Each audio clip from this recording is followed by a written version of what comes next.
I'm wait for a few people to come up in here.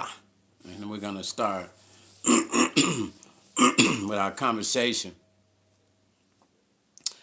Let's do a random live. Let's see who comes up in here, and we're going to go into the live conversation.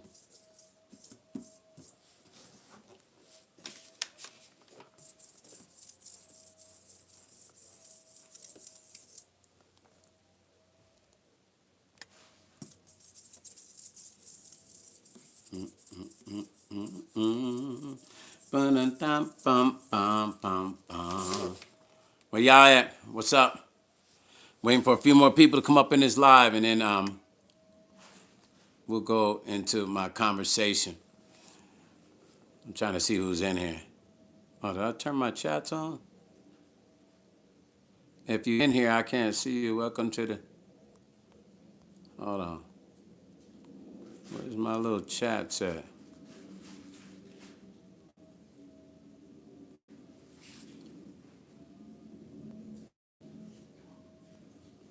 Oh no, I thought I set the chat. There we go. Brother Time, what's happening? What's going on with you, Brother Time? I'm just waiting for a few more people to come up in here. We're going to talk about, the Michael Jackson movie is a big thing right now.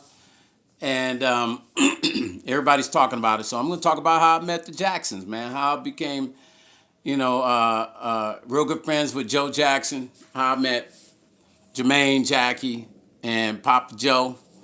And we're going to get into that. Brother Time, blessings. Hit that thumbs up as you come into my live, Brother Joe. Hit that thumbs up. Yeah, we're going to get into it. I'm sorry. It's early morning for me. I haven't had my tea. I don't really drink coffee, but a few more people slide up in here. We're going to get into it. I should have connected my music, but I didn't. Let me see. I might just do that. I'm not sure. I don't want to try to do it now. But the Times say, can't wait for that Michael Jackson movie. Can't wait to hear this Michael Jackson story starting. I definitely hit that like button. Thank you. Yeah, I'm just waiting for a few more people to come up in here. Yeah. I'll let a few more people come in. I know I haven't been live. I know it's me throwing out randomness with my lives and stuff, man. But I could have put it on my shorts, but I didn't. I said, let me go live and talk about it because I got a few things I want to show you guys too. And how my connection with the Jacksons was always weird. And it was always... Let me try to block, put this on block so I don't have to worry about people calling me, you guys. I'm sorry. Hold on.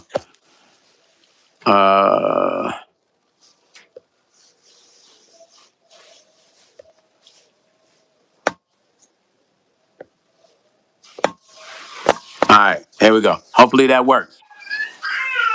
Okay. I don't know. My internet is doing some weird stuff. Somebody called me and it just completely knocked me off of my live. Brother Time say, I do not mess with Oprah Winfrey. God bless her, but she played the Michael Jackson family, especially Katherine Jackson, acting like she loved Michael.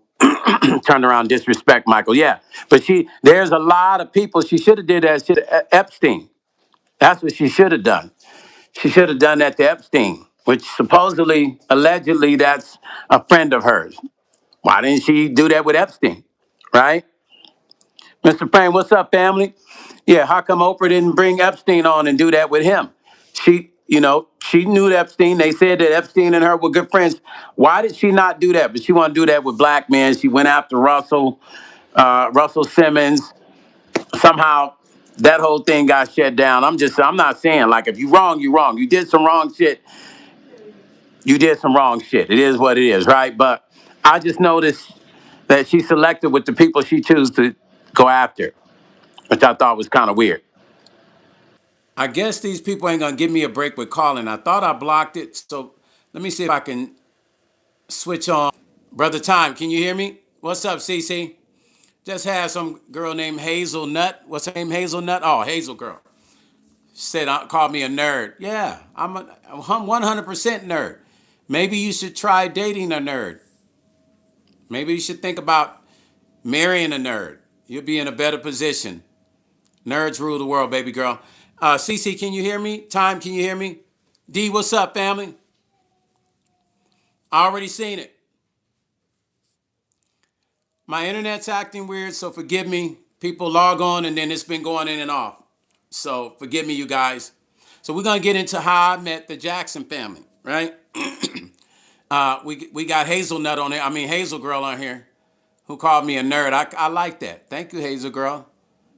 Yeah, yeah. She like these glasses, but people relate when they see these glasses, they automatically think you're nerdy. But I just happen to be nerdy. Yes, I am, Hazel. Can you guys hear me? Can everybody hear me? Can everybody on hear me? I need to know. Can you guys hear me? Can everyone that's clocking in hear me? If you can hear me, hit the thumbs up as you're coming in. Cheyenne, what's up? Cheyenne, you're the only person I let get away with that. I look nerdy because of the hat and the glasses. What? What, Cheyenne? Okay, cool. So, nerds, well, exactly. Nerds rule the world. Y'all ladies, get y'all nerdy man. Get y'all nerdy boyfriend. That's what y'all need. Nerdy husband. Everything's gonna be in the box. Y'all gotta have it cool and be going through, right? Noah, what's happening? Hey, so listen, how I met Joe Jackson and the Jackson family. I feel like it's a perfect title because of the Michael Jackson movie, and we can get into this. So I want to share with you guys how I met Michael. Now, I was going to put this on my shorts, and I still might put it on my shorts, but I said, let me go live so I could show you a few things too. How my connection with the Jacksons might have always been there, and I just didn't notice it, right? I just did not notice it. I'm sorry, I had a higher number of people on here, but my internet kept doing weird stuff, but I'm going to keep going, and it'll pick up. But so back in like 1991, I think I was like 21, I was coming to Vegas. I was coming to the West Coast to finish pursuing my publishing deals that I was being offered by some of the major labels, Warner Brothers, Universal, Sony. I was being offered publishing deals to write and produce for artists. So instead of living in LA, hit that thumbs up, you guys. Hit that thumbs up, hit the hearts, show some love. Y'all know I haven't been in here a long time, so y'all got to give me some energy. Let me know that you want to see me talk. Or I'm just going to have to put it on the shorts. So anyway, I ended up in Vegas by way of, you can set it right here on. Thank you. My tea is just cometh here. My tea has cometh here, you guys. Chef Vanna just made me some tea. So I ended up in Vegas because I didn't want to live in LA. I feared earthquakes, okay? All the time I was in LA, even when I was in my house in LA for that year, I couldn't even sleep. So I stayed in Vegas because Vegas is easy to go back and forth to LA, right? That's how I ended up in Vegas. So my cousin and I, hey, Wooby, hey, Wooby, hey, Wooby, Wooby. Hey, do booty, booty, booty. Hey, do booty, booty. That's the baby. Wooby, my little niece. So I ended up in Vegas, and my cousin and I, he's 6'9". He looks like he used to play basketball for, I think there was a time he used to play for the Bulls way back in the day. Anyway, he's 6'9". So every time people would see me and my cousin together, they would think my cousin is my bodyguard because he's like 7 foot, 6'9", 7 foot, big dude, right? He's been in a couple films. I have to remember the films he's been in, but you recognize his face if he was sitting next to me. Whoopee. So we're at a gas station. Hey, Whoopee. Hi, baby. Hi. Oh, he's smiling at me. The baby here, look, my little niece here. Hi, Whoopee. Come here, Uncle. Come on. Say hi. You want to say hi to the people? She wants to say hi to you guys. Say hi to everybody. Say hello. Say hi. Say hello. Look, right here, Whoopi. Right there. Say hello. Say hi to everybody. Say hi. You see? Yeah, right there. Say hi. Say hi. Say hi. Do this. Do this. Whoopi. Say hi. Look. Whoopi. Whoopi, look. Right there. Say hi. Say hi. Say hi to everybody. Aw, Cheyenne said hi to you. Look. Cheyenne said hi. She said hi. You see that? Cheyenne said hi. Say hi, Whoopi. Say hello. Say hello. Say hi. Right there, baby. See? You see right there, baby? Yeah, right there. See? Right here on this. The phone. The same phone you like to take all the time. This one. See, look. Wooey. Right here, baby. Look. Look, right there. There you go. See all the people? Say hi to the people. Say hi, everybody. That's my Wooby right here. She want me to read the book. The Zoo. Monkey and the Panda. The monkey said, ooh, ooh, ooh, ooh. The panda said, All right. Meerkat. I think meerkats, they just make little sounds. I don't know. They do like, and the hippo, ooh, Bodie, hey, Bodie. Look at the elephant. The giraffe, the giraffe's got the long neck. They can look over the wall at you. Look at the lion. I'm sorry, you guys. We got off a little bit. We're going to get back on. Hold on. The penguin. Penguins do that walk. And the tiger. Okay. The zebra. Look at the stripes. So cool. Zebras don't really say much. They just kind of tally around. Now, that's your book. Yay! We read the whole book. All right, baby, here. Gotta go, baby. I got to finish talking. All right? Mwah. There you go. Okay, you guys. So, yes. D, she's a little sweetheart. So let's get back to how I met Joe Jackson. So we're at the gas station, my cousin and I, and my cousin's standing by this thing. He sees this girl. I think she's like European or something like that. And the girl, she looks at me, and I think she had an accent from what I remember, right? She had an accent, and she goes something like this, like, would you like to meet? No, she asked him, is he an artist? Or something like that. Something like that, sounded like that. And my cousin said, yeah, he's an artist. She says, are you his bodyguard? He says, no, I'm his family. She said, oh, would he like to meet Joe Jackson? So I heard that and I was like, huh? I said, what'd she just say? He said, she's asking if you want to meet Joe Jackson. I said, wait a minute. I think I was 21 then. I said, wait a minute, like Joe Jackson as in Michael Jackson's father? And she goes, yes, would you like to meet him today? So in my mind, I'm thinking this Michael Jackson's dad, y'all, right? I have been sending demos to this man since I was 15 or 16. Never got a response. Never got one response. I used to mail it off, package it up, send it to Joe Jackson Productions. Because I wanted to be signed to Joe Jackson, because I figured Joe Jackson, he took the Jackson's career and expanded it to some amazing levels. So I said to myself, if I can be signed to Michael Jackson's father's company, I've made it. It don't matter what nobody say. So I used to mail demos and nobody ever responded.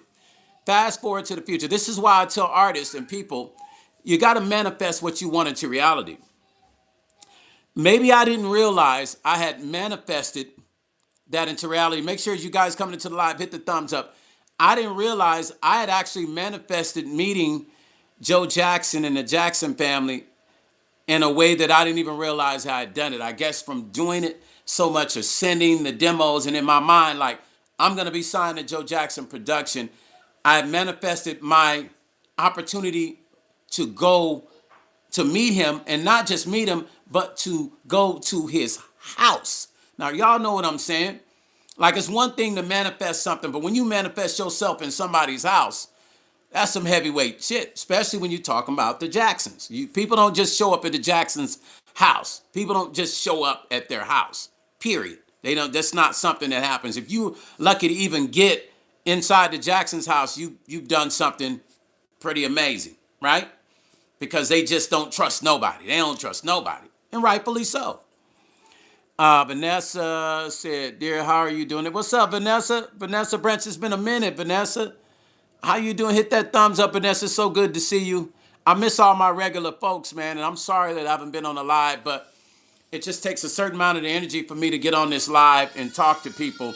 I got to have the level of support for me to take out the time because I'm so busy doing other things. So that's why I tell people donate $2, $1.50 when I'm on this live. It just helps me say, okay, let me take out that time to come over here. I got a Cash App you can donate to. CC, thank you for being here as well. It's Mason. Is it Mason Monroe? Mason, what's happening, family? Mason Monroe, what's going on? So the girl asked us at the gas station, would you like to meet Joe Jackson? So I'm confirming this. Like, wait a minute, you mean Michael Jackson's dad? She's like, yes, Michael. I said, all right, cool. Vanessa, yes, it has. Recovering from double. I hope you're healing fast. Vanessa, I hope you're healing fast, man. I'm sending my blessings and love over to you.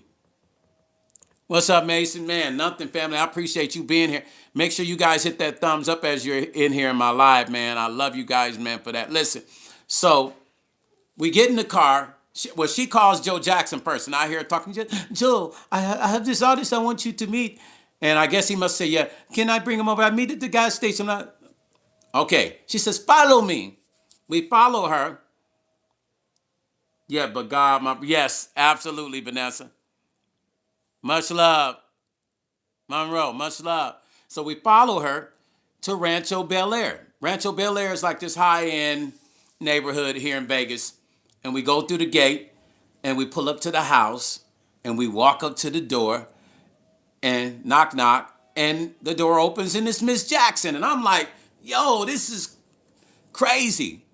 This is Michael Jackson's mom. This is Janet's mom. This is the Jackson 5's mom.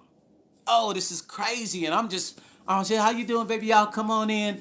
And she said, she reminds me, she called Joe. She said, Joseph, the boys your guests are here, right?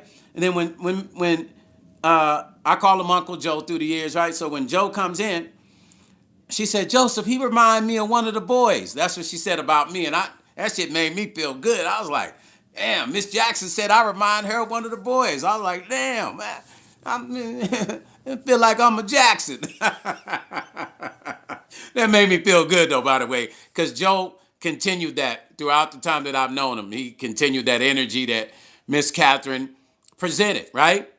So I'm sitting here, and I'm just thinking like, man, I'm actually in the home of Michael, exactly, honorary Jackson, man, family member, exactly. I'm like, I'm sitting in the home of Joe and Catherine Jackson. If it wasn't for Joe Jackson and Catherine Jackson, there would not be a Michael Jackson, Janet, Jermaine, Tito, Marlon, Reba, LaToya. There would be no Jacksons. Do y'all understand that? I didn't have to meet Michael Jackson. I would have been cool, even though I met Michael, I would have been cool with just with Catherine and Joe. That if I had never met none of the rest of the family members, I would have just been cool with that. That's it. You feel what I'm saying? I met the makers. Exactly. Mason Monroe. Yeah, I met the makers. I was cool with that. We sit there and we had a 2-hour meeting. We went back to the guest house. Joe asked me a lot of questions. I told him the story about how I used to mail the demos to his production company. He thought that was he was blown away with the story. And I felt like he didn't believe me. So I called my mom, and my mom told him, yeah, my son used to mail out, these demos of his music. And I used to tell him, baby, maybe if you keep trying, maybe one day you'll meet him. She told him that. So not that he didn't believe me, but I felt like as a young guy, man, I don't think he really believes me. So I called my mom. She talked to him and Miss Jackson and confirmed, yeah, my son, he used to mail these demos off trying to get a record deal with Joe Jackson Production. He was set on meeting you, Mr. Joe. That's what my mom said, and he was set on meeting you. He thought that was an incredible story. He said, that's an incredible story.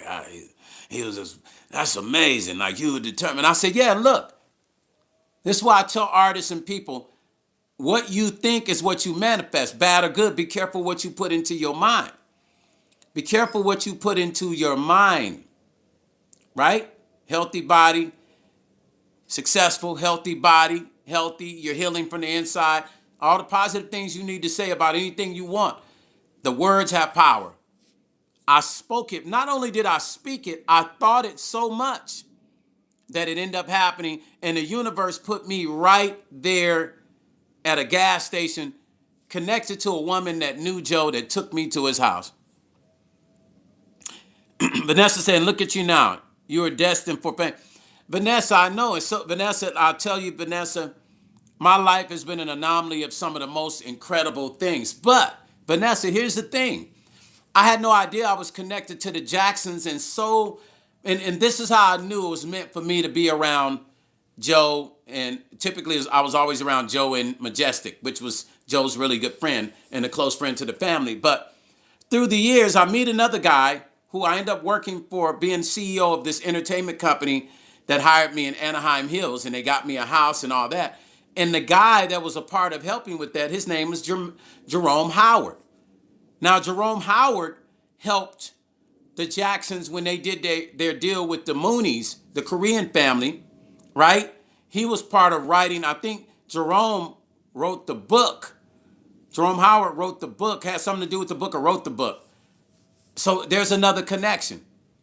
Fast forward to the future, me already knowing Joe, I'm gonna show you how crazy it is. Joe never introduced me to the boys, Janet, or nobody. My little cousin calls me and he says, I think he was 14, 13, says, Jackie Jackson has signed me. I said, oh, okay, that's good, little cuz, because I would have him in the studio producing his demos. And I had him in a group that I had a record deal for back in the day with Grand Jury Entertainment. I got pictures. I wish I had my photo album. I'd take it out and show you. But I put together a young guys group and I had my little cousin in it. And, you know, that situation happened. Fast forward, he's on to another situation. So now he's working with Jackie Jackson. And he tells me, he says, Jackie wants to talk to you. I said, okay, cool. Mason Monroe say, power of the Pisces. Mason, thank you. For real. Because we manifested hell out of things. Pisces, for some reason, especially when we're deep into our atonement of our spirituality and we're meditating and really into it, we manifest things like that, right? So he tells me Jackie wants to talk to me. So I get on the phone. No, I get a phone call. And I kid you not, this is how the phone call went. Hello? Hello, may I speak to Stone? Who is this, man? It's Jackie Jackson. Quit playing on my phone, man. Click. Because I was like, whoever that is sounded like Michael Jackson. I kid you not. I'm not even making this up, right? So I hung the phone up and I'm looking at the phone like, why this dude playing on my phone? He calls back. He said, hello? I say, yeah, man. I say, bro, don't be calling my phone, playing around on my phone. He said, this is Jackie Stone. This is Jackie Jackson.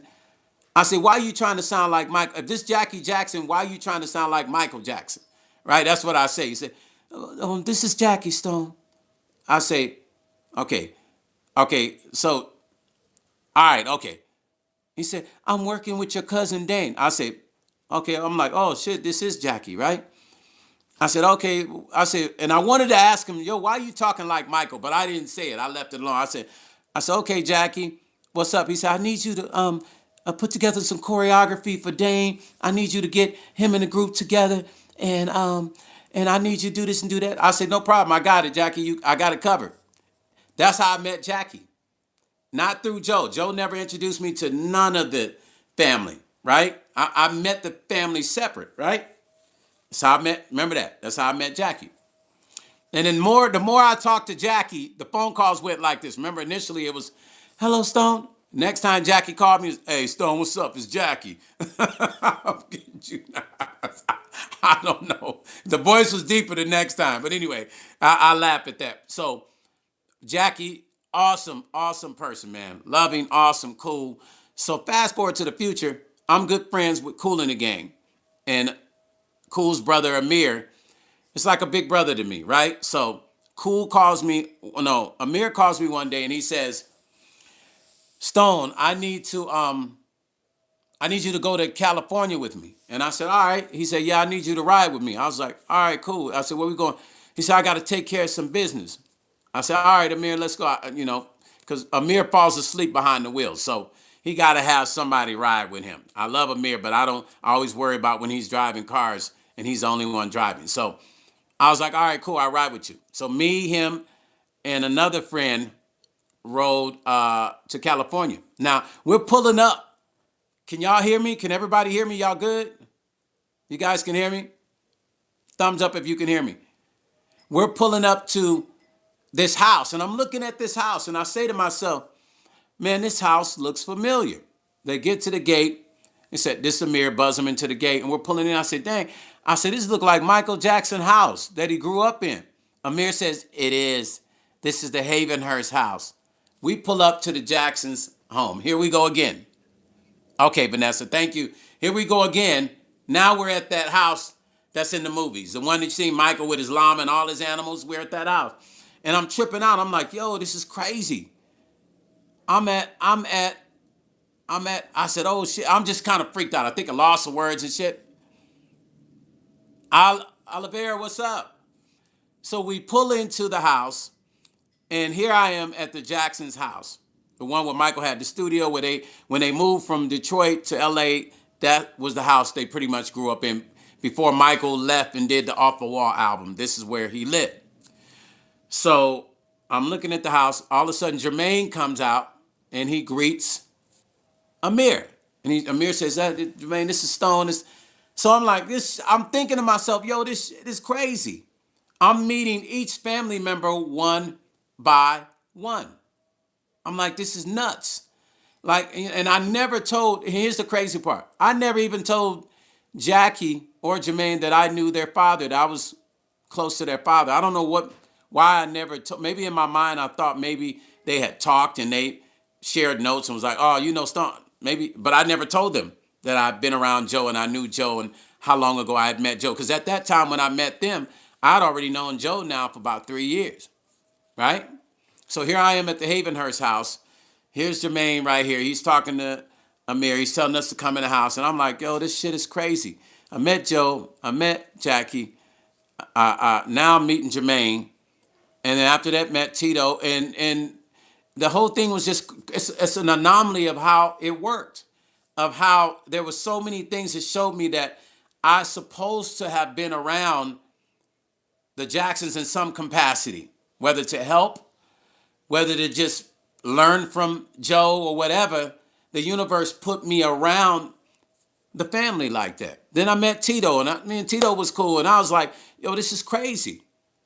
What are the odds of me meeting all the family members, not being formally introduced by Joe, but meeting them all at separate times? Kept my friendship with Uncle Joe up to the time he passed. He came to an award show. He sat with me, sat next to me while I received my award. We ate dinner. Joe was always a good person, and I don't think Joe gets enough credit. Reason I'm coming on my live and talking about the Jacksons is to talk about Joe Jackson. The inception of everything that was Jackson came from Joe Jackson. His vision, his mind. Black Sea, what's up, family? So for me to be able to be around the Jackson family like I was around them, rest in peace to Joe. Shed light, thank you for that. Absolutely, rest in peace. People don't talk enough about Joe Jackson. That's why I'm here, because Joe was an incredible person. Now, I will tell you, Joe used to crack me up because he would call me, and if I wouldn't answer my phone, he would leave messages like this. Next time I call you, pick up your phone. Stone, I know you hear it ringing. Pick up your phone when I call. I need to talk to you. It's important. I said, oh, shit. Oh, shit. Oh, let me hurry up and call him back. That right there, he was a very firm father figure type of person. I appreciated being around him. Yeah, shed light. He used to do that. But he shared so many stories with me. He also shared the story with me about how he was trying to be around Michael and tell Michael to be careful, and how those people around Michael had stopped him from being able to go to the house. He was sharing that stuff with me. Matter of fact, when he was at the award show and I was receiving my award, he got up on the mic and talked about that. And it ended up on TMZ. I was with him when that happened. Remember when they talked showed Joe with the pow pow, and they were saying he pointed it at the audience. He never pointed it. He was telling them about Michael and all the weird people, and he lifted his jacket. He said, "That's why I keep this with me." And somebody in there videoed that and sent it to TMZ. I was right there with him when he made TMZ that day. I was right there. Them photos you see of me, if you ever see the photos of me holding my plaque, him next to me, that was during that time when somebody leaked the video, tried to make it look like he pointed the pop out the audience, but he didn't. He just told people, I keep this with me for my protection for people like those kind of people who are after my son. And that's what he was saying on the microphone, right? So he shared so many. I would just sit like this and listen. I wouldn't say one word. When he would talk, I'd be like this, like a little kid. Because I was thinking, there are some nuggets that this man has in his mind that he could give me that will help speed up process and certain things I'm doing with business because he's done it. So I figured no matter what was said, it's worth me listening to Joe Jackson. Everything he said out of his mouth, I need to remember and take note and never forget it. Because who gets an opportunity to sit amongst Joe Jackson and listen to his stories about how he built his family business? Do you understand? That was like going to college again, sitting with him through the years of all the stuff that he shared with me, the bad deals, the moves that I should make, the things I should watch out for. So there were so many connections to me, connecting me to the Jacksons. There was Amir from Kool and the Gang. Remember, that was one connection. I was already connected to Joe from meeting the girl at the gas station who took me to the house, right? My good friend Jerome Howard, who wrote the book and negotiated the deal with the Moonies, with the Jacksons when they did that tour in Korea. That's the third person. And the fourth person is Jerry Marcelino, who was one of the producers on the Jacksons' albums. Now check this out. And if you don't know who Jerry Marcelino is, I want you to take an opportunity to look him up. If you follow me on Facebook, you've seen me post pictures of me and Jerry. He's an older Italian guy. He produced Dance Machine. He produced Rockin' Robin. He produced Ben. So Jerry, in his older age, would call on me to co-produce on projects with different artists. Like, he's very smart. He's still alive, thank God. But Jerry would say, I need your help on this project, this younger group. And you understand that young sound. I need you to produce this song with me, but I need your ear in your production, right? So Jerry and I produced this girls group called Fantasy. These two girls, I think they're out in Nashville. He called me on board. I produced that project and some other projects. And because he appreciated my talents, guess what he did? He said, I have a gift for you. I said, okay. He said, I'm coming to the studio. I'm going to bring the gift to you. I said, okay, cool. Y'all want to know what the gift was? What a legendary gift. Legendary gift. Y'all ready to see it? Let me see some yes, thumbs up, if y'all ready to see the gift. This is a gift that is so valuable because not everybody has this in their home. Let me know if y'all ready to see it and I'll show it. Y'all kind of quiet on my live, man. Let me know if you want to see the gift and I'll show it. Y'all there? Everybody's so damn quiet. Why y'all so quiet, man? Well, I hope my internet is working right. Or is it a lag or what? Anyway, here's the gift. Y'all taking too damn long. The Real Art of Music, what's up? Here's the gift. So the producer, Jerry Marcelino, that produced Dance Machine, Ben, Rockin' Robin, and tons of other records on the Jacksons, gave me this. How many people can say they got this in their house? It says, presented to Jerry Marcelino, producer on Ben, a million-selling album, 1973. He gave this to me for Ben. Okay? Now, let me read to you what he said. He said, to Stone, my favorite singer, songwriter, producer, Jerry Marcelino. This comes straight out of the Jackson's archives, y'all. It don't get no cooler than that. Kareem Smith, what's up, family? I live in Vegas too. It don't get no cooler than that. Michael Jackson's Ben plaque. How many people can say they got one of these in their house, y'all? How many people can say that? This is an actual 1973 Ben. I was 3 years old. 1973 Ben. That plaque was given to me by the producer that produced the song. What's up, BZO4K? What's up, family? Kareem say, wow, I seen one on eBay for $12K. Right. So listen, Kareem, can you imagine? I can throw this on eBay right now and get some money for it. You say you saw one for $12K on eBay? I could throw this on eBay. It don't get no better than that. It don't get no better than that. Michael Jackson Ben, 1973. This is original. Right? Black Seed, I know, right? Is that not crazy? And the crazy part about it is he was the fourth person that was my connection to the Jacksons. And that's when I realized, I say it was meant for me to be around the Jacksons. There's just no way that many coincidences would happen. Me meeting the girl when I was like 21, and she took me right over to Joe and Catherine Jackson's house from a gas station. Kareem said, right now, you can get 50K to 100K. Oh, I know, huh? Yo, Kareem.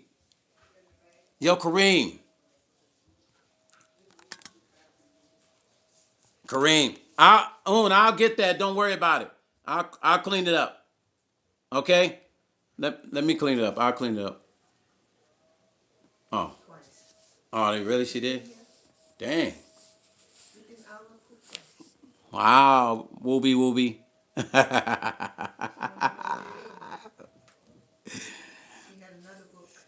You, oh my Lord. You try to get me to read another book?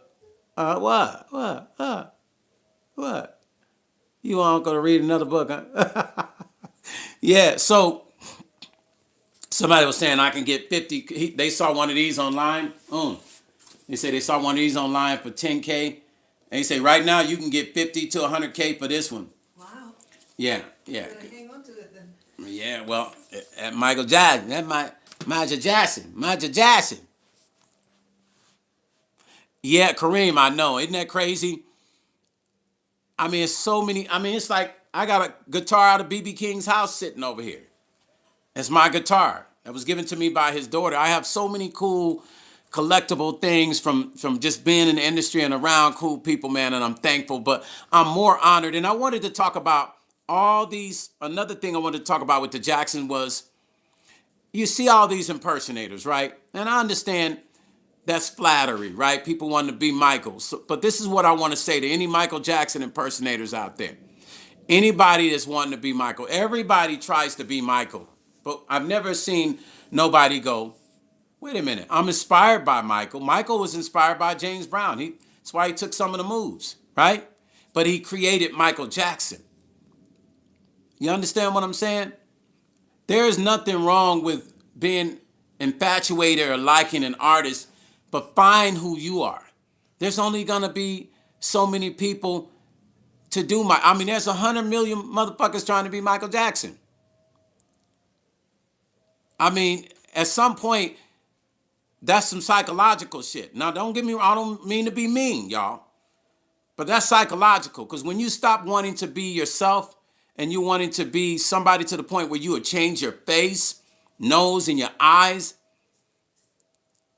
I've seen so many Michael Jackson impersonators, just like Prince, just like Elvis, that I've said, this is borderline insanity, y'all. I understand the infatuation with the music. I get that. You know, we can be infatuated and love the music. But when you start to infatuate on a person to the point of them being like a god, that's scary. That you want to be them and you don't want to be yourself no more. That's mental. That's borderline mental. I want y'all to get what I'm saying. There will never be another Michael Jackson. Everybody needs to understand that. There will never be another Michael. There's only one of one. God made one of one. There's only one of one Prince, one of one Elvis, one of one Whitney. There will never be. You can only be the new version of yourself. So why people out here going and getting operations? I've seen so many dudes get operations to be Michael. And I said, oh my God, this is a form of mental disconnection. Because at some point, I have to say to myself, why do I want to look exactly like somebody who God has blessed them to be that way and be who they are? Although Michael had a lot of, changes with his face through the years, but he's still Michael. Black C said, you're right. I went to school with a dude who impersonated Michael Jackson. They used to kick his ass out of school all the time. But disrupting. He ain't right to this day. Whoa. But don't, hey, Black Seed, don't tell me he be in school like, Black Seed, you ain't bad.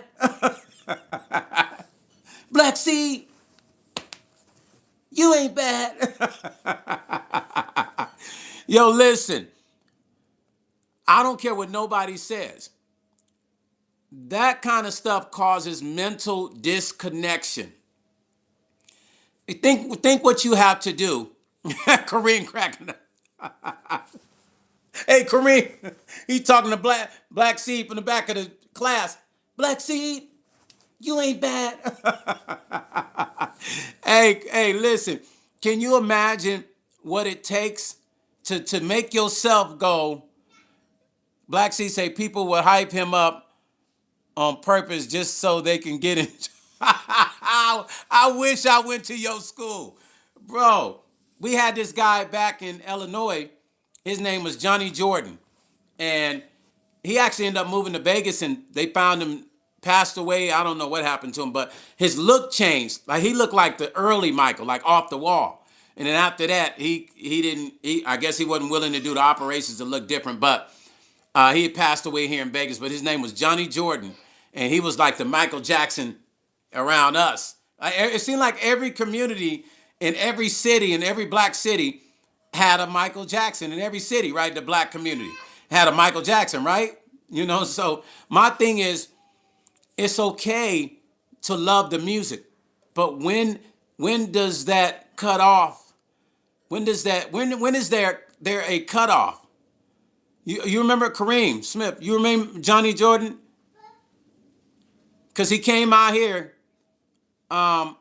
There's another Johnny, but this one was a bass player.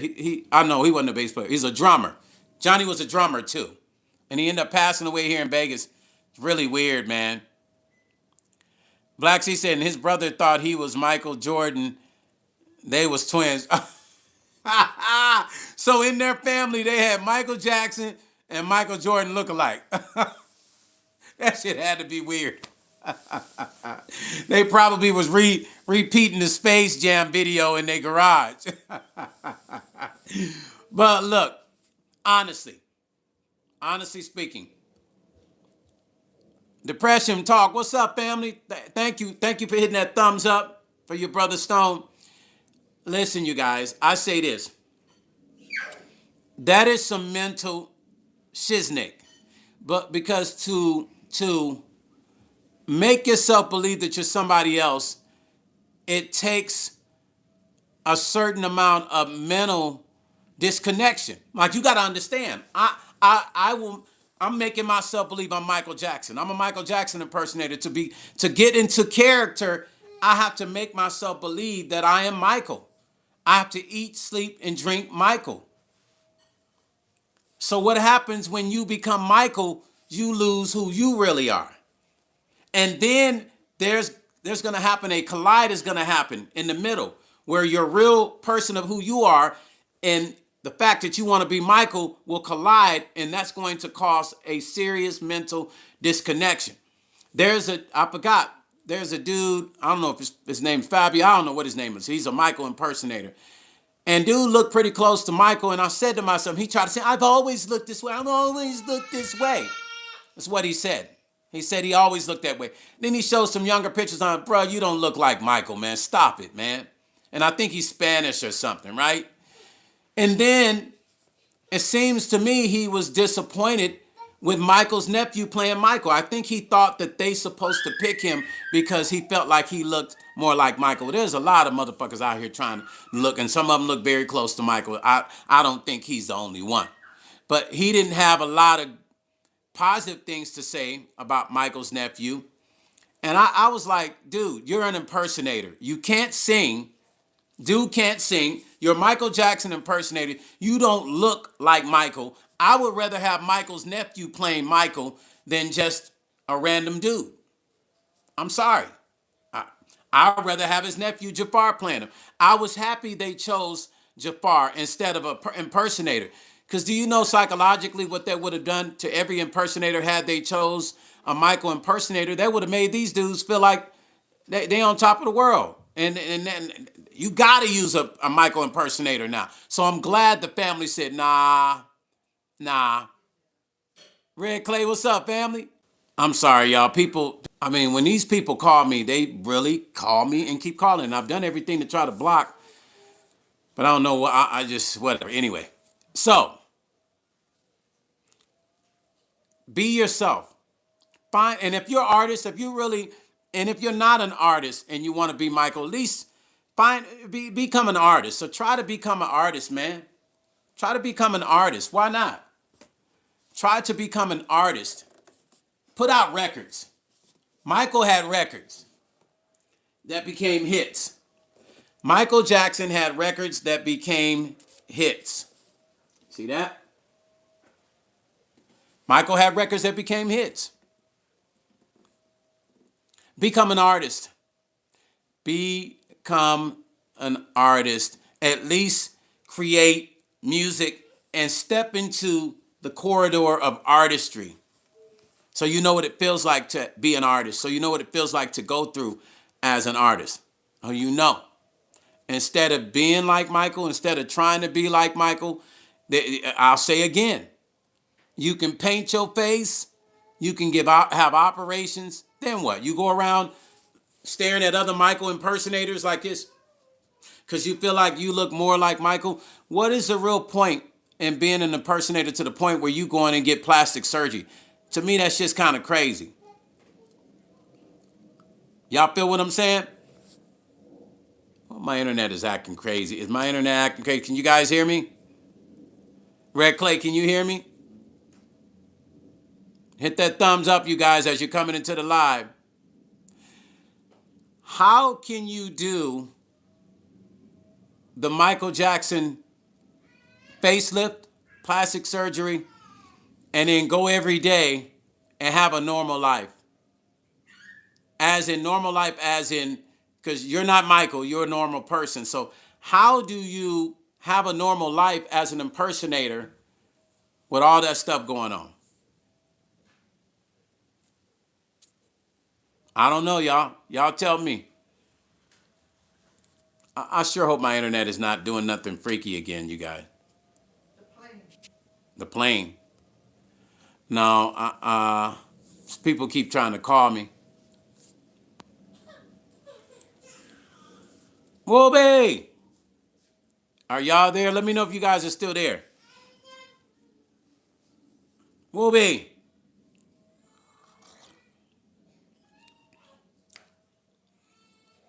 I don't know if my internet is doing something weird. It's like in and out and in and out.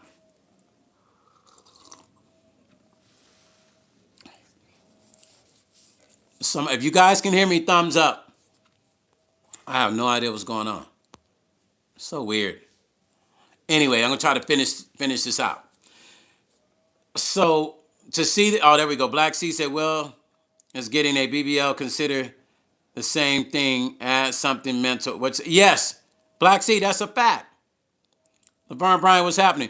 Getting a BBL is people not being unhappy, people not being happy with themselves. So, and that's mental.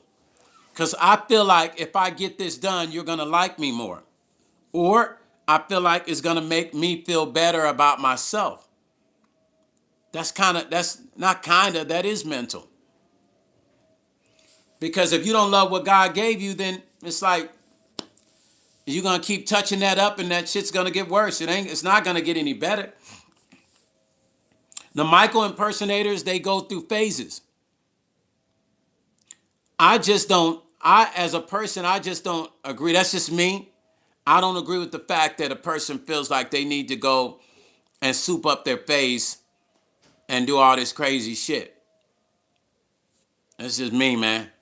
I believe that God blesses us with what we have.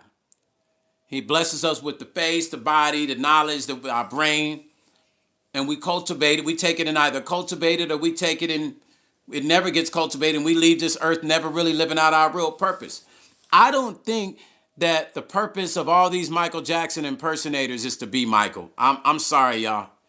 I just don't. I don't agree. I don't think that's the purpose. That's a form of obsession, and also that's borderline mental shit. They're obsessed and then borderline mental shit, and then I go and do my face. I'm going around dressing like Michael every day. Like I just couldn't. Can you imagine? Just imagine yourself being that much of a fanatic of Michael where you're gonna go and change your face.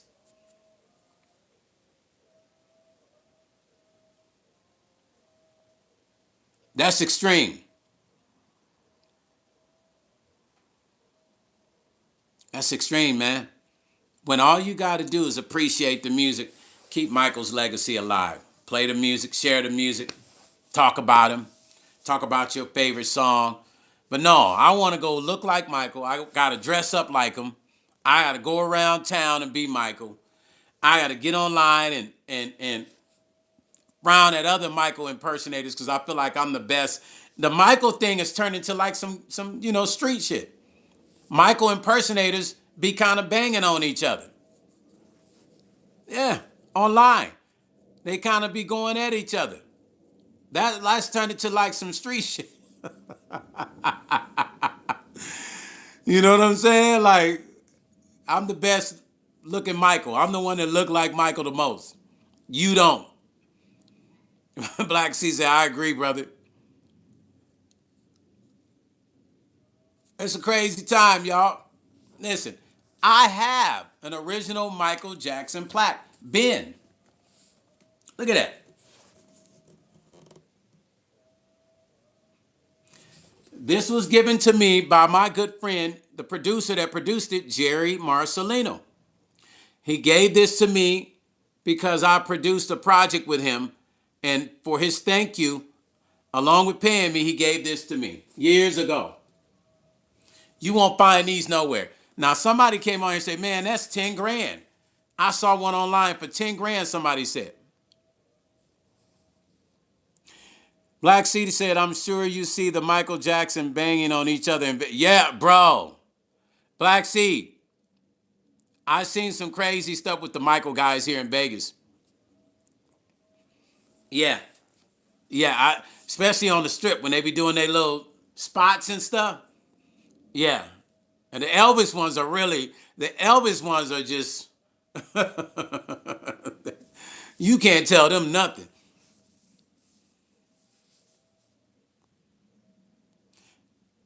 You can't tell the Elvis ones nothing. But when does it come to a point to where I just want to see the impersonators do this? Go create a record that becomes a number one hit. See that? That Michael Jackson, y'all.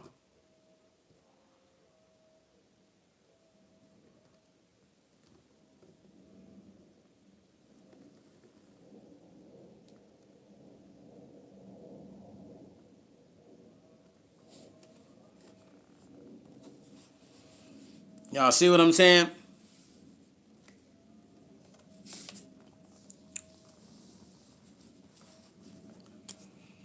That's an original plaque that was given to me. Some guy came on here earlier and said, man, I saw one of those online for 10 grand. You saw one of these for 10 grand? And then he said, Stone, you can get about 50 to 100,000 for that. Yeah. Where how many people's house you go to got a Michael Jackson plaque on their wall from the original producer? How many people?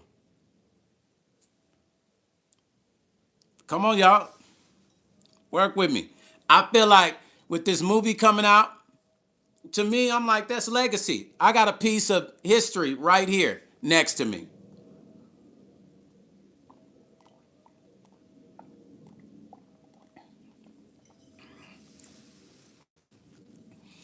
I got a piece of history right here next. Now, these plaques in the back, those are mine. That's me. That's me. And that's mine. And I got a whole bunch of other ones in my studio. So when I talk about artistry, when I say go make it happen, this is what I mean behind me. Michael, and here's another thing I want you guys to realize. The reason why I say that can never be Sosa Man say off the back. Yes, sir. Yes, sir, Sosa Man. The reason why I say there can never be another Michael, people are saying, oh, the next Michael is Justin Timberlake or Usher or Chris Brown. No, I'll be honest. I love all of them. I know them. But they will never be able to be Michael. And I'll tell you why. Michael didn't smoke weed. Michael didn't drink. Michael didn't. Michael wasn't out dating a whole bunch of women. He kept a mystique about himself. And if he was, you would have never known. In order to be a Michael, you would have to do everything that he did. It's not just the music. It was the mystique that made him who he was. That's what y'all don't understand. Everybody's like, just because you dancing, I'm the next Michael. Nah, it took more than that to become Michael Jackson. He didn't go to school. He didn't get to live a normal life. The mystique of him not going places and not dealing with many people. Artists are not doing that these days. They at parties, they kicking it, they smoking, they drinking. But everybody wants to be Michael and feel like they're the next Michael. Unless you went through that same path he went through, there will never be another Michael Jackson. I don't care what they say. There's Usher, there's Justin Timberlake, there's Chris Brown. You're your own entity. Artists need to be their own entity. There's no need for anybody to want to be Michael because they're already great at what they do. Let Michael legacy be Michael. Capadon said, yo, miss you, my brother. Since we last spoke, I'm no longer home. Capadon, I'm happy. That's what I'm talking about. Capadon said, I'm no longer homeless. You helped me more than you will ever know. Ben is my favorite. Capadon, I'm so happy to hear this. Somebody say, how you feel about the weekend? What I supposed to feel? Because weekend sings like this. Ooh, baby, ooh, ooh, my love for you is not. Anybody sing high pitch? That's supposed to mean they Michael. Come on, man. Weekend is a weekend. He already got a career. He don't need to be Michael. And those that are comparing the weekend to Michael, he's not a Michael. I know tons of dudes that sing real high pitch. That don't mean they Michael. That just mean they singing high pitch. Michael's Michael. The weekend's weekend. For those peanut-headed fans who want to compare the weekend to Michael, there's no comparison. Y'all know I'm not making this up. There ain't no come on, y'all. He don't even sound like Michael. Weekend sounds like the weekend. Why do we want to compare people so bad to Michael and why don't we just love the music he created? Thank you, Capadon. Like Capadon say, there'll never be another Michael. That's why I'm glad I got a piece of history. I'm glad I got my piece of history right here. This is right from Motown. This is given to me from the producer, Jerry Marcelino, because I co-produced a project with him and he gave that to me. There'll never be another Michael. So we just need to stop comparing Michael with anybody. We need to stop saying Chris Brown's the next Michael. Usher, they say Bobby Brown was. No, Bobby Brown's Bobby Brown. Chris Brown's Chris Brown. Weekend's Weekend. Usher's Usher. Justin Timberlake's Justin Timberlake. You're not going to replace Michael Jackson. Y'all, I don't even know why people keep trying. Ken, get right. Say comparing LeBron to Jordan. Right. Bingo. Thank you. Hey, Ken, get right. Ken, get right. Ken, get right. Thank you for using that analogy. Come on, y'all. Come on. I mean, I know y'all love Michael, and I know the movie. Everybody's about to be excited to be at this movie. I'm fortunate to have been around the family and get to know Joe Jackson. I call him Uncle Joe for years, and I'm happy. Jackie and Jermaine meeting Michael. I'm happy that I've had those experiences. I listen. If you never met a Jackson, I hope that everybody gets a chance to meet one Jackson in their lifetime, just so you can say that's part of Black history. It's part of Black history. I've been around Joe so much, man, and there's so many stories that Joe has shared with me. My brain is full of all the stories that he shared with me on how he was able to take his kids from zero to where they are. Because every time I was around him, I would ask questions. I always ask questions. I always asked him, you know, Uncle Joe, how you do, how you do that? How did it feel when you were working at the steel mill and you had to go home to a house that was less than almost 300 square feet and providing for your family? What state of mind were you in when you knew that Indiana was, a struggle and you wanted to get out of it? These are the kind of questions that I used to ask him, because I knew I was right there with him and I wouldn't get another chance to ask these questions. I was always asking Joe Jackson the questions that they should have been asking him when they interview him, but they never would. They were asking the corniest questions. They would never ask him the questions that mattered. How did you feed your family at a time like that? How did you keep your faith at a time when the odds were against a Black man more than it is now? We talking about the 50s and 60s, y'all. Things are different for Black folks. Joe Jackson put the money that he had to feed his family into getting a band to take his boys around to try to get them shows, to try to put them in talent shows, taking them back and forth to Chicago. This is what he told me. He told me he knew that there was no other options but forward motion.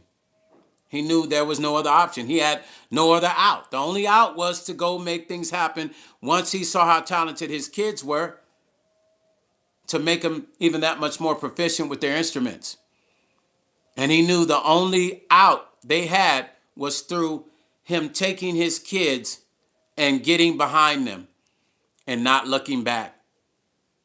Whatever he had to do, whatever money he had to spend. Black C said they only want to know about the controversial. Yes, exactly. That's all they want to know about. Capadon said if nobody has ever seen the video of the young boy Britain's Got Talent, the young boy who sang at MJ, yeah, I know that little boy. I know who that little boy is, Cap. That little boy is good. I don't even know if they use him in the movie. I'm not sure if they use him in the movie. Man, Joe just shared a lot of stuff with me, y'all. He shared a lot of stuff with me. And, one day when I write, I got a documentary coming out, but when I do my autobiography, I'll talk about all the things that I've dealt with and all the stuff that's been shared with me to help mold my career from people like Joe Jackson. Yeah, man. From people like Joe Jackson. From people like Angie. Some of the things that Angie shared with me about the music industry and just life. Just random thoughts. One day I'll share those things, because those are the things that can really help an artist.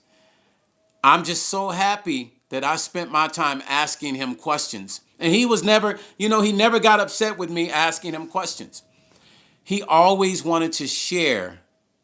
He always wanted to share. He never, ever got upset with me. Never. He always wanted to share. And I appreciate him sharing all this knowledge that he shared with me, that I took some of the things he shared with me and I utilized it in my career. And it worked. And I told him that it worked. And I showed him what I did. Exactly what he told me to do. Do this, do that. If you're dealing with that, do that. If you're dealing with that person, this is how you talk to them. If you're doing this kind of deal, this is the way you do it. He had no problem with sharing those things with me. And I took pride in taking notes. I actually have all that stuff written down. That's how cold I was with it. I wasn't even trying to memorize it. I was writing all this down. But I have an incredible memory, so I remember everything. I remember everything. There will never be another Michael, y'all. Doesn't matter. Doesn't matter. Stop saying that Justin Timberlake's the next Michael. Stop saying Usher's the next Michael. Stop saying The Weeknd is the next Michael. Stop saying Chris Brown is the next Michael. All those artists are great in their own right, and they deserve to be called by their own name. Not compared to Michael, because they will never be able to be compared to Michael. They did not live the exact life he lived to become Michael. You feel me? They did not. It's just like me. Like, can't nobody be me. You could try to, write the kind of songs I write or sing like me or whatever, unless you live my life, which made me into being who I am as an artist. There can never be another Stone Paxton. There ain't never gonna be another Prince. There ain't never gonna be another you. Y'all, every one of y'all on the other end. Can't nobody be another you. You're one of one. When you're gone, that energy will be gone from that space, and everybody around you will feel that missing energy, especially if you brought a lot to the table. Capadon say, next time you do a live again, my son would like to link up on the freestyle. So sorry to get off subject. MJ is Michael, just like Prince. Kappa, okay, no problem, family. I got you. Black C say, that's because you wasn't asking Joe BS questions like everyone else. I'm sure he appreciated that. Black C, he really did. He he said to me, he said, you asked the right. He said, you asked the minister. No, he said, how you say, hold on. He said, you asked the right questions and very interesting questions. You always ask me the right question. What's your mind? You got a deep thinking mind. And he said, and then you taking notes, because I didn't want to forget nothing he said. So I would either type it in my phone or I'd be taking it in my little journal. Because I knew that Joe wasn't going to be here forever. And those things that he said to me, I wanted to be able to quote those things back exactly how they were said.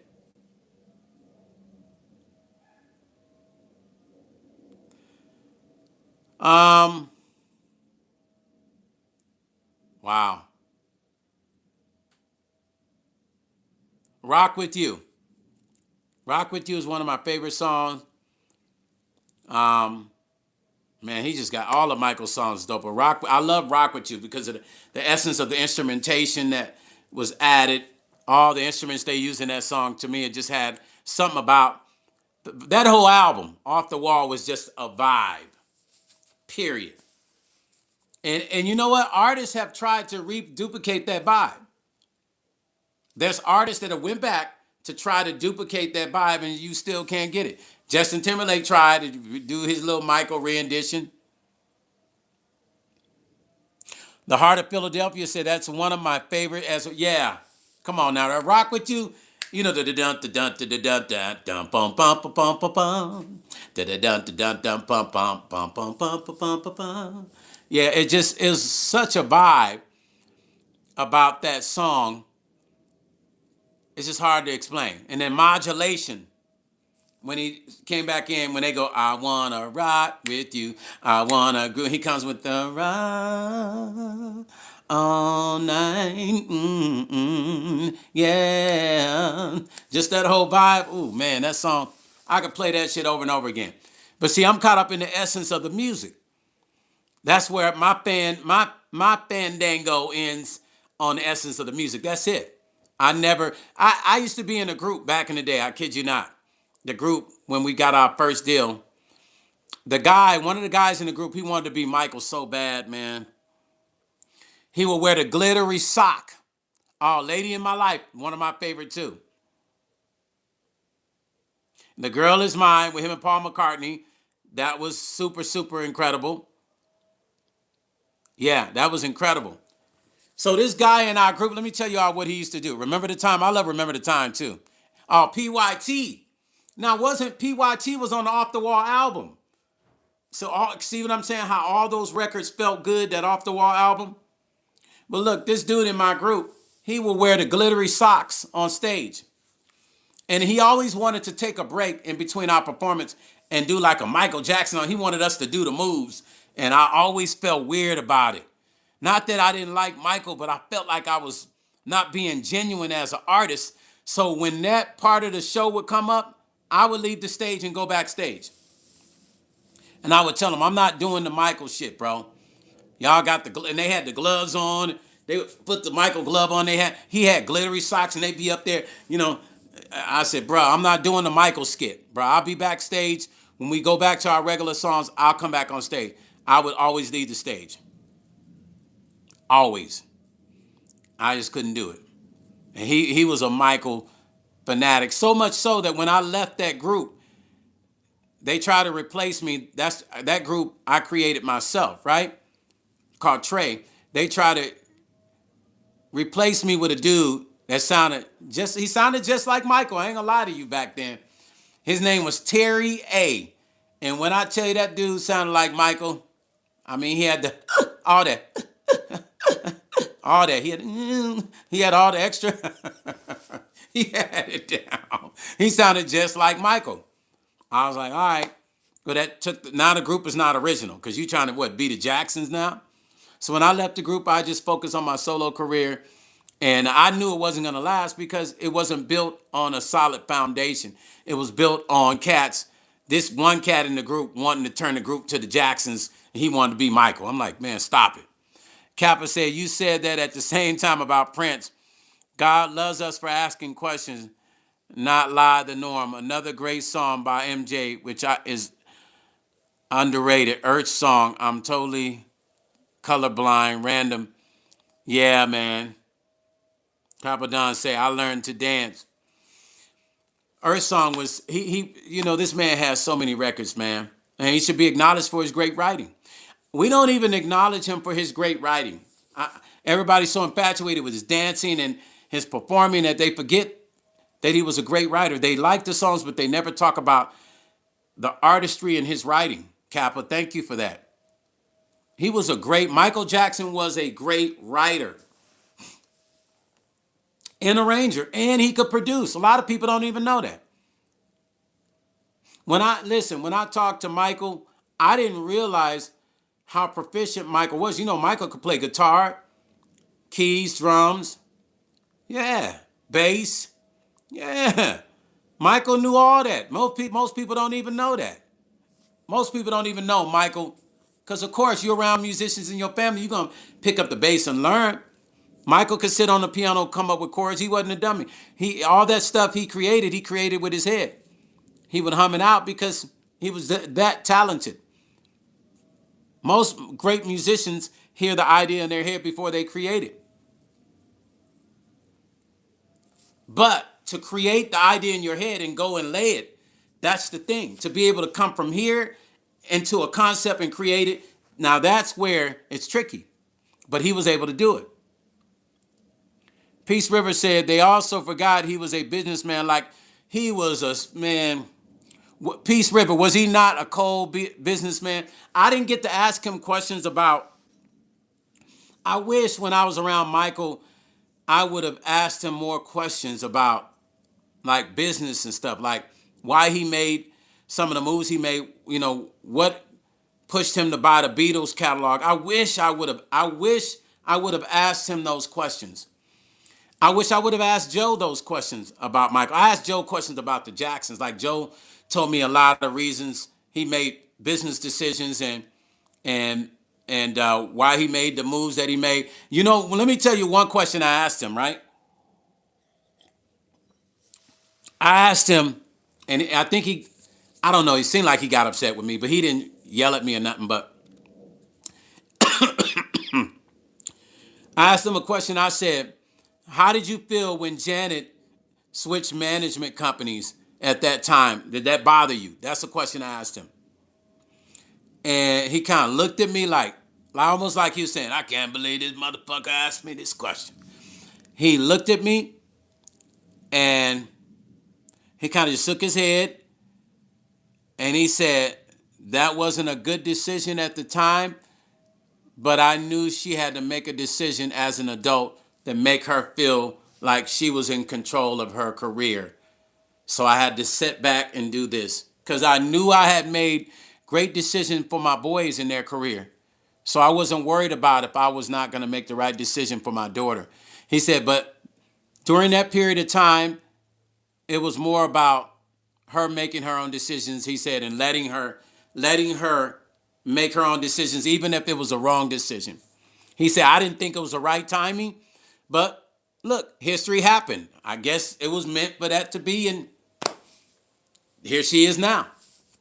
Many, many years later, hugely successful. But he was saying at that time, he thought it was the wrong decision for her to make. Sweet Rain. Hey, listen, y'all. Now, the reason why I've not been on my live, so y'all understand. What's up, Sweet Rain? Show some love, y'all. It takes a lot of energy and time for me to come on here and do these lives. $1, 50 cents, 20 cents, don't matter. And the super chats, just show some love to let me know you appreciate me taking the time out coming on here. That's why you have not seen me. Kappa say his upbringing was hard. The Pepsi advert hurt him, and when people talk on him badly, yeah, can you imagine being him? I mean, look at what we deal with. We deal with our family and friends now talking shit about us. Magnify that by 24,000 and being on top of the world. Everybody got something to say bad. Or everybody wants you to listen to them because everybody want to feel like you need them. Can you imagine the stress that he had to deal with and still create? As a creator, it's very hard. Sweet Rain, it's so good to see you. It's very hard to be a creator and create songs and deal with everyday stress with your family and friends. So can you imagine, all of you guys, I want you to become Michael Jackson for 5 minutes or an hour. Can you imagine an hour being Michael Jackson, what it would have been like? The stress. And I'm telling you, just off the stress that I deal with in my little world. It's just stressful. The things people say, the things people do to break your spirit. The dude dealt with a lot of stuff, man. And he continued to persevere. Capadon said apparently he brought the Beatles music supposedly because Paul McCartney was kind to him. Well, this is what I was told by Joe. He told me that Michael had told him that he was interested in buying catalogs. He had called his father, he had called Joe and asked him, what did he think about him buying catalogs? The Beatles catalog wasn't mentioned necessarily in the beginning, but he said Michael had asked him, because I asked, like, how did he end up acquiring the Beatles catalog? And Joe told me that Michael had just called him one day and said, hey, I'm thinking about purchasing catalogs from here on out, like start buying different catalogs. And because he had been around Paul McCartney and they had been joking, and I guess Joe said, him wanting to start purchasing catalogs and him and Paul doing that song together, I guess it was just a pure coincidence that Michael had his people, his buyers, his brokers, look up the Beatles catalog and that shit was available. And when Paul and him was cracking jokes and he told Paul he would buy his catalog, Michael already knew that he could buy it because his brokers had already told him that shit was available. That's what Joe told me. Uncle Joe told me that. Clip of God says, Stone, why is your glasses? I don't know. Sometimes I think it's my hat makes it seem uneven. But I don't care.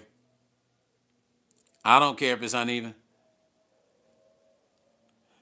RS11 said, Michael, stay home a lot. Now, you listen, pay attention to what RS11 said. RS11 said, Michael stayed home a lot. Okay, thank you for that. Now I'm going to expound on what he just said. Kappa said, because as you said, he was a great businessman. Ah, he was so cold. RS1, thank you for saying that. I'm going to expand on what RS1 said. RS1 said Michael stayed at home a lot. Listen, Justin Timberlake, Usher, Chris Brown, Weekend, they go out. They like hanging. They like, these artists like kicking it. They like being out. Michael was mysterious. That's what I'm saying. If you want to be a Michael, you would have to have lived the same life Michael lived. Michael stayed away from people. A lot of these celebrities these days, they want to be seen. They want to be seen. They go out, they drive in their Ferraris, they whatever, they want to be seen. Part of the mystique of Michael Jackson was you didn't know if you'd ever see him.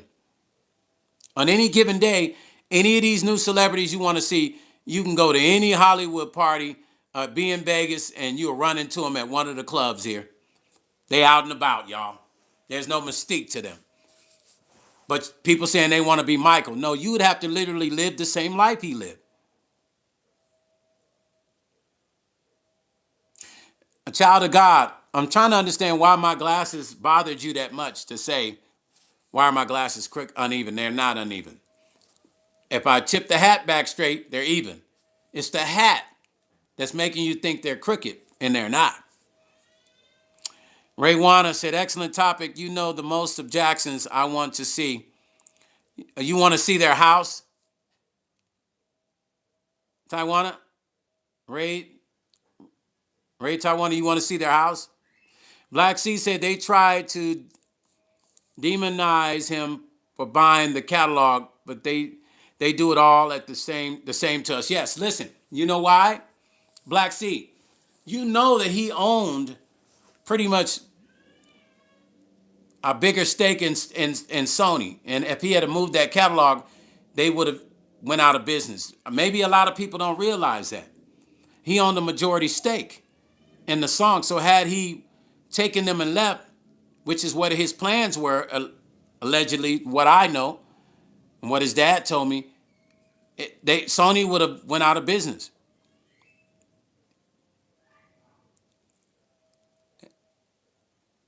Helen Rosenthal said, Stone, Louisiana is always lit. Thank you, Helen. I appreciate you. It's good to see you. Hit that thumbs up, Helen. I thank you for coming in. It's been a minute. Don't forget the super chats. $1, $2, 50 cents. Come on, y'all. Show that love, man. Let me know you there. And don't forget my single, Caught in the Storm, is out. It's number 5 on 97.5 KDE Sacramento. And it's been a lot of play in Ohio, the UK, New York, Brooklyn. Harlem is playing it.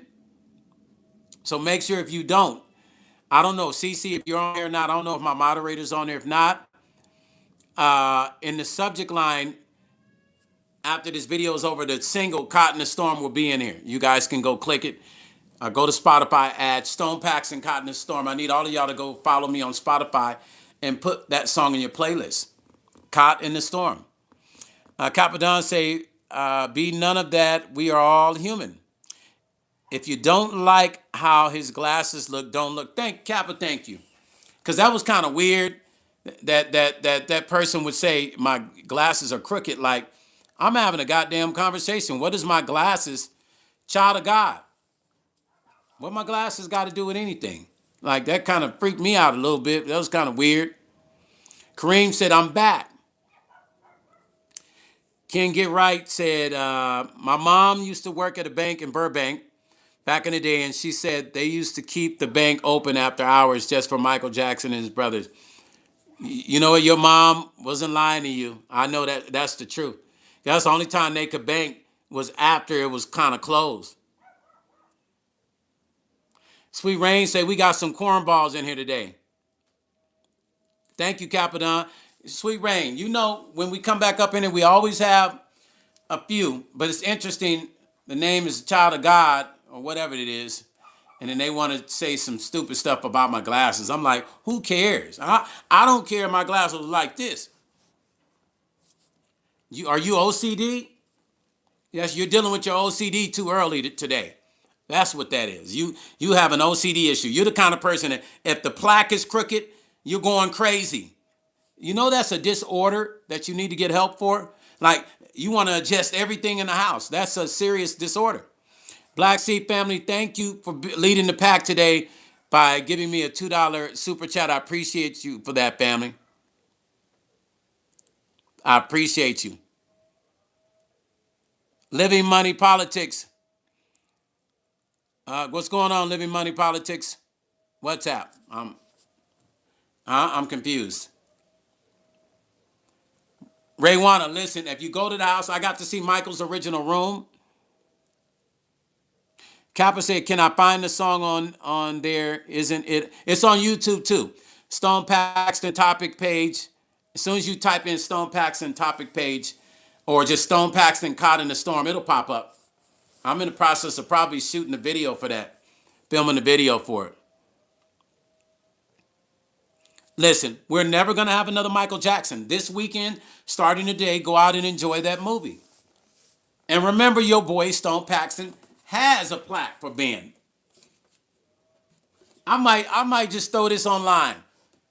I might just see if I can get 50 grand for it. Who knows? Somebody came in today, said, man, you can get 50 to 100,000 for that. Somebody already sold one for, I think he said 10,000. Michael's Kareem, that's not Michael's son. Brandon's not his son. Which one? You talking about the kids that Paris and all them? All those kids? You talking about the ones that he had around him? Blanket and Paris and all them?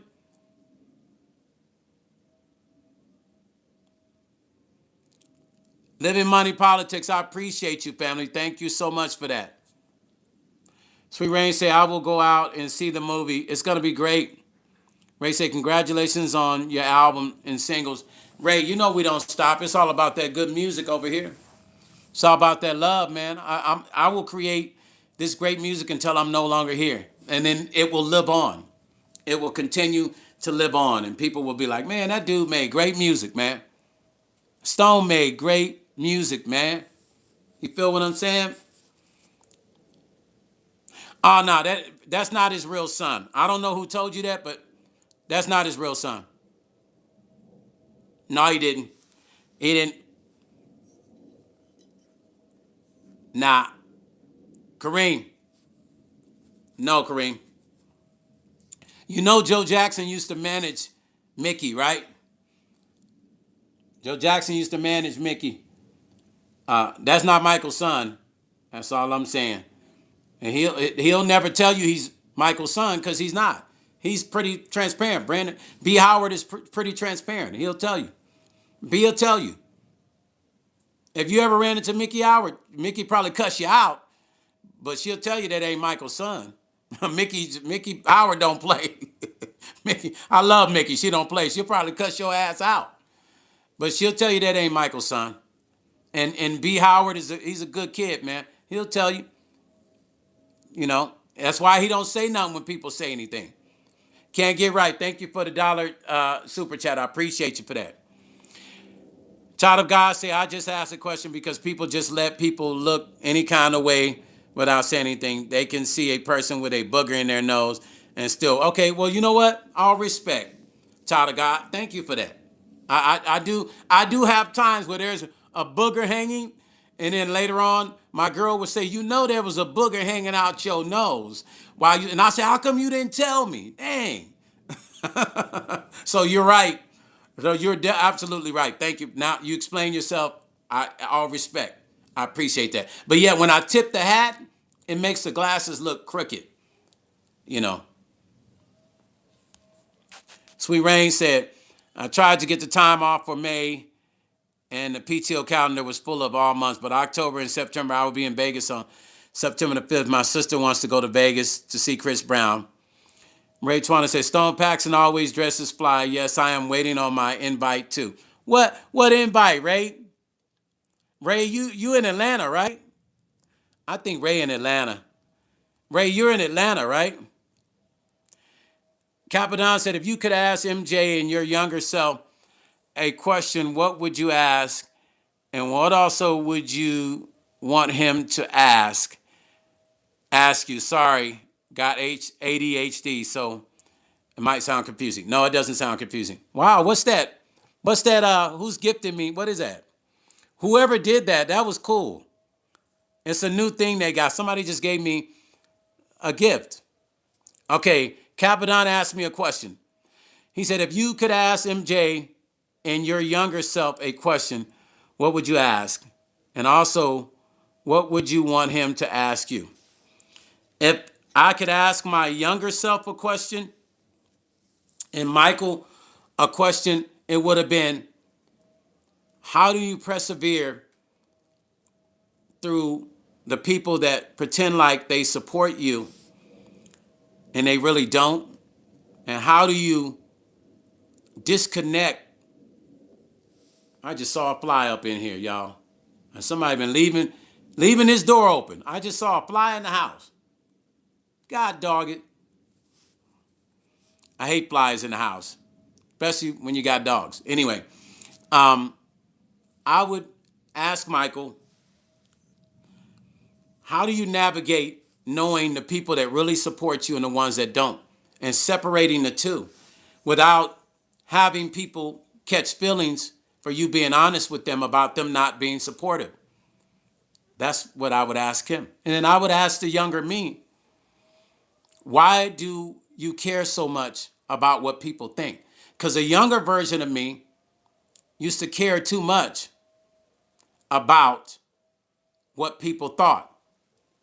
A lot of my issues when I was younger was because I was worried about what people thought about me. Yeah, yeah, real story.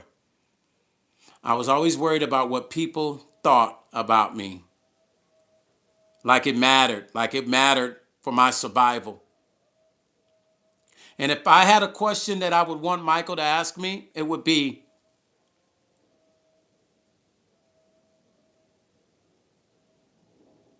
am I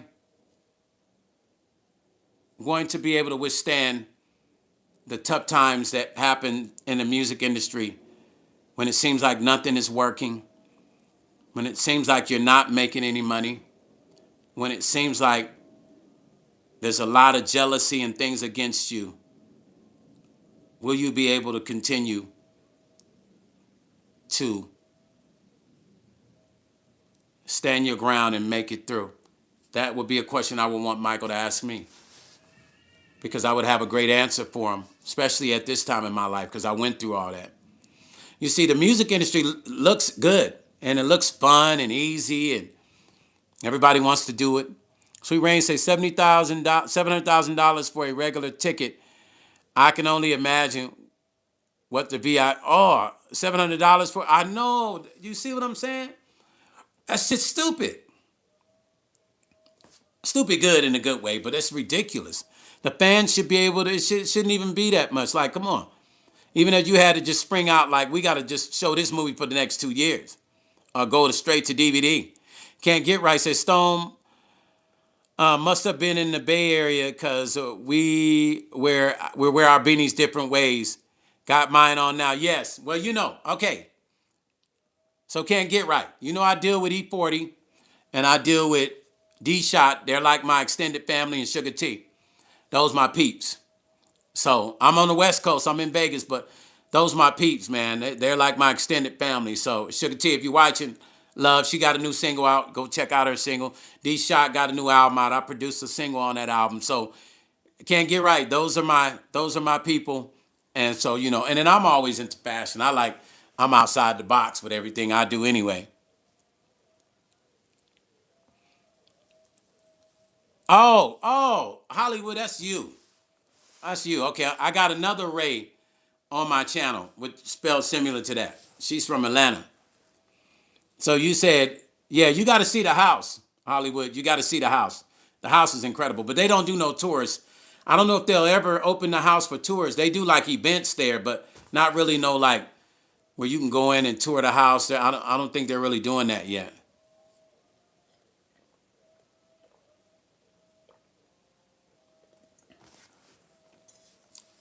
Now the thing is, I wish they had never got rid of Neverland. I hope that investors buy it and then go and buy his original stuff and put back in it. But listen, I got some other crazy stuff. So check this out. It would be good to visit Neverland. That would have been a great tourist attraction, right? Ken say, I'm in the Bay. I got to check the new single out. Oh, yeah. Yeah, she got a new single out. And then D-Shot got an album called Bags Edit. I produced a song on there called She's Off the Cuffs. I produced and co-wrote featuring me and Alan McNeil, Keek the Sneak. D-Shot, of course, Keek the Sneak, and a young lady named Domo Raines. Capadon said, that's probably my fault with the fly random. When my dad passed, he always said when he dies, he wanted to come back as a fly. So it's my fault because when I ask questions or get deep, always a fly. Laverne Bryant said, what happened to Neverland?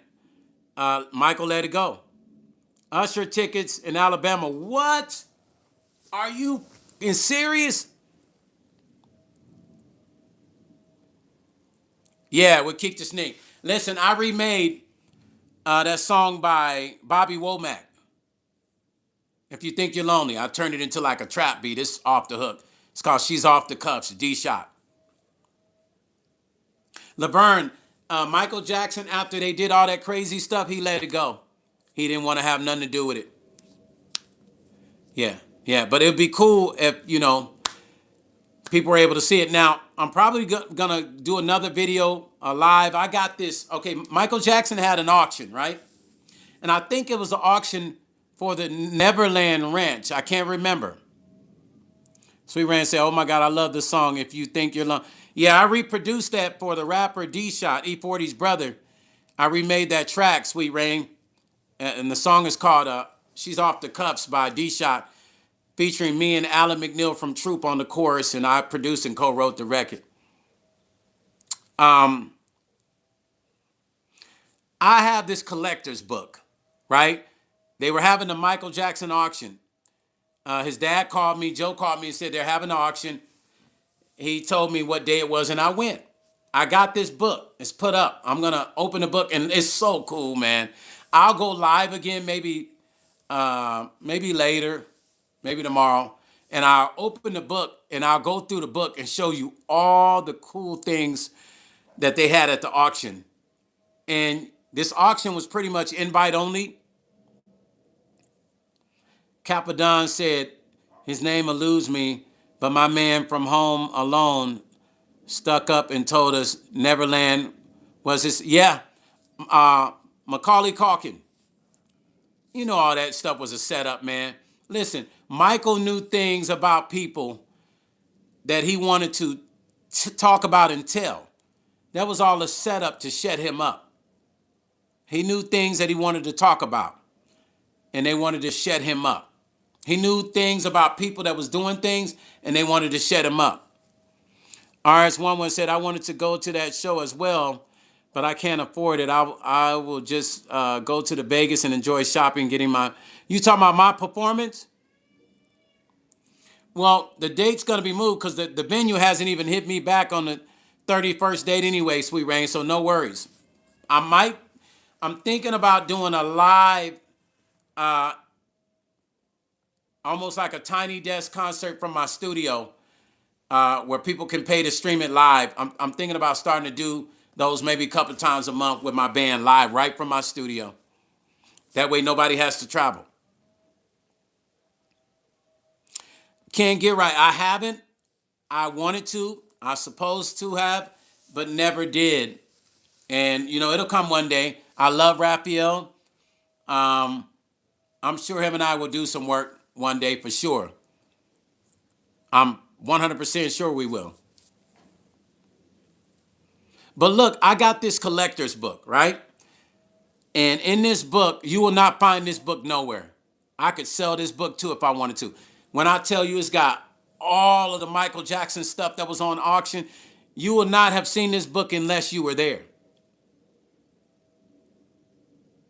Yeah, Brother Ken, Raphael and I together would do some crazy work.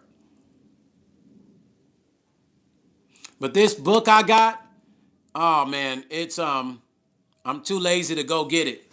Because the other day when I was up there trying to get something off the shelf. I end up falling off of the doggone plastic stair step thing.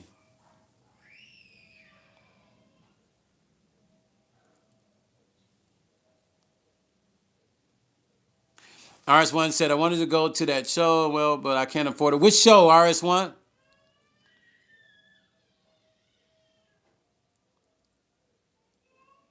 Yeah, I'll go on and show that book. Maybe, like I said, later or tomorrow, we'll go through the auction book. I'll show y'all all the cool things in the Michael Jackson auction, all his stuff, man. This book is, I got like two of them from the auction. So cool, man. Just so super cool this book is. I'm trying to remember what my other book is. Yeah, I got two. All right. So look, I'm gonna get off this live, let y'all go on with y'all day. Don't forget, you won't see this just anywhere. I got one here that was given to me by the producer, Jerry Marcelino. I don't know, I might sell it, who knows? Sweet Rain said the only dates on the work PTO calendar is September and October. I still want to see you live, Stone. Also, an online concert is awesome as well. Laverne Bryan said, what time are you coming back on? I'm not sure. If it's later, it'll be around maybe 6 or 7. If not, it'll be tomorrow. Okay? Tomorrow around like 8 in the morning or something like that. All right? And Sunday, I have my official interview. Orlando Brown has a show called Talking Crazy with Orlando Brown.